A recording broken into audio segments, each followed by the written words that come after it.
आपके साथ मैं हूं जोहम रुपा। राहुल गांधी के वोट चोरी के आरोपों ने राजनीतिक तूफान खड़ा कर दिया, जिसे विपक्ष एकजुट हो गया। उन्होंने मतदाता सूची में फर्जी नामों को लेकर चुनाव आयोग पर सवाल उठाए हैं, जिसके बाद में इंडिया गठबंधन ने राष्ट्रव्यापी अभियान। लोकसभा में नेता प्रतिपक्ष राहुल गांधी के वोट चोरी के आरोपों ने देश की राजनीति में नई सरगर्मी पैदा कर दी। उन्होंने कर्नाटक के महादेवपुरा विधानसभा क्षेत्र समेत कई इलाकों में 1 लाख से ज्यादा फर्जी और डुप्लीकेट नाम मतदाता सूची में जोड़े जाने का सनसनीखेज दावा किया। राहुल गांधी के मुताबिक ये सुनियोजित, संगठित और व्यवस्थित तरीके से रची गई साजिश है। इसका उद्देश्य है कि लोकतंत्र की जड़ों को खोखला करना और संविधान को कमजोर करना। इसके बाद में कांग्रेस ने पूरे देश में एक बड़ा राष्ट्रव्यापी अभियान भी शुरू कर दिया। इस बयान के बाद चुनाव आयोग और राहुल गांधी के बीच में सीधी टकराव शुरू हो गया। बड़ी बात यह है कि इंडिया ब्लॉक उसके पीछे मजबूती से खड़ा हुआ दिख रहा है और जाहिर है कि ये मुद्दा अब देश की राजनीति में एक बड़े टकराव का आधार बन गया है।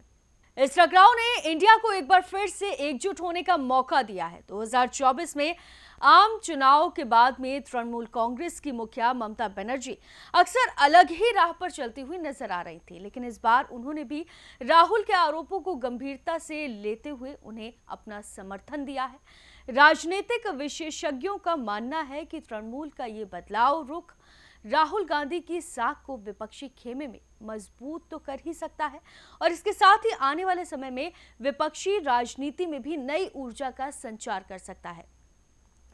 राहुल गांधी ने इस मुद्दे पर विपक्षी एकता को औपचारिक रूप देने के लिए अपने आवास पर एक महत्वपूर्ण बैठक बुलाई थी, जिसमें इंडिया के 25 दलों के 50 से ज्यादा वरिष्ठ नेता शामिल हुए थे। बैठक में साफ संदेश दिया गया कि ये महज मामला कर्नाटक तक सीमित नहीं है, बल्कि देशव्यापी है। संदेश से निकला ये संकल्प भी साफ हो रहा है कि मतदाता सूची की पारदर्शिता और विश्वसनीयता के सवालों को लेकर अब हल्के में इसको नहीं लिया जा सकता है। 2024 के आम चुनाव में राहुल गांधी और अन्य विपक्षी दलों ने संविधान की रक्षा को अपना केंद्रीय एजेंडा बनाया था। शुरुआत में यह मुद्दा सियासी मंचों से आगे नहीं बढ़ा, लेकिन धीरे धीरे गरीब, दलित और हाशिए पर खड़े वर्गों के बीच में पैठ बनाने लगा। तो आपको बता दें कि इसके चलते कुछ इलाकों में बीजेपी को बैकफुट पर आना पड़ा और कई जानकार ये भी मानते हैं कि पार्टी के अपेक्षाकृत कमजोर नतीजों में इस नैरेटिव का अहम योगदान भी रहा। अब राहुल गांधी और उनके सहयोगी दल वोट चोरी को भी इसी संविधान रक्षा वाले नैरेटिव से जोड़कर पेश कर रहे हैं, ताकि ये सिर्फ एक भावनात्मक मुद्दा न बने, बल्कि इसे नैतिकता की कसौटी पर और कसा जा सके।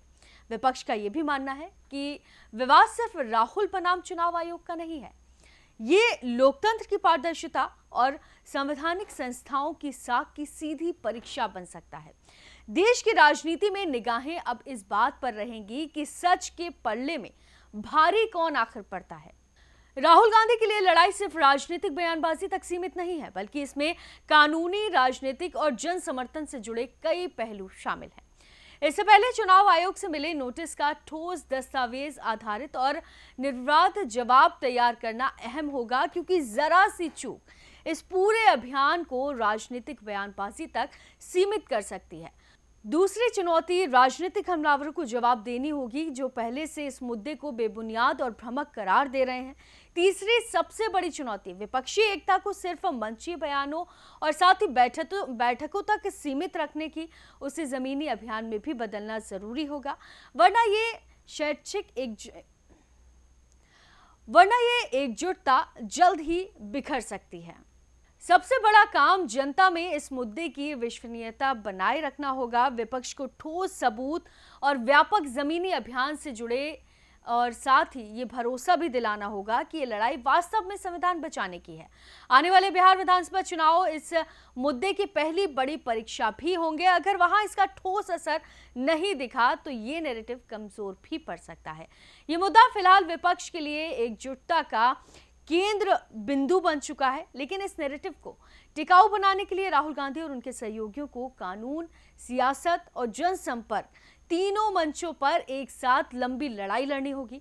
अगर विपक्ष इसे सटीक राजनीति, ठोस सबूत और निरंतरता के साथ आगे बढ़ पाया तो ये न केवल उसके लिए चुनावी पूंजी बन सकता है, बल्कि लोकतांत्रिक पारदर्शिता पर गंभीर चर्चा की जमीन भी तैयार कर सकता है।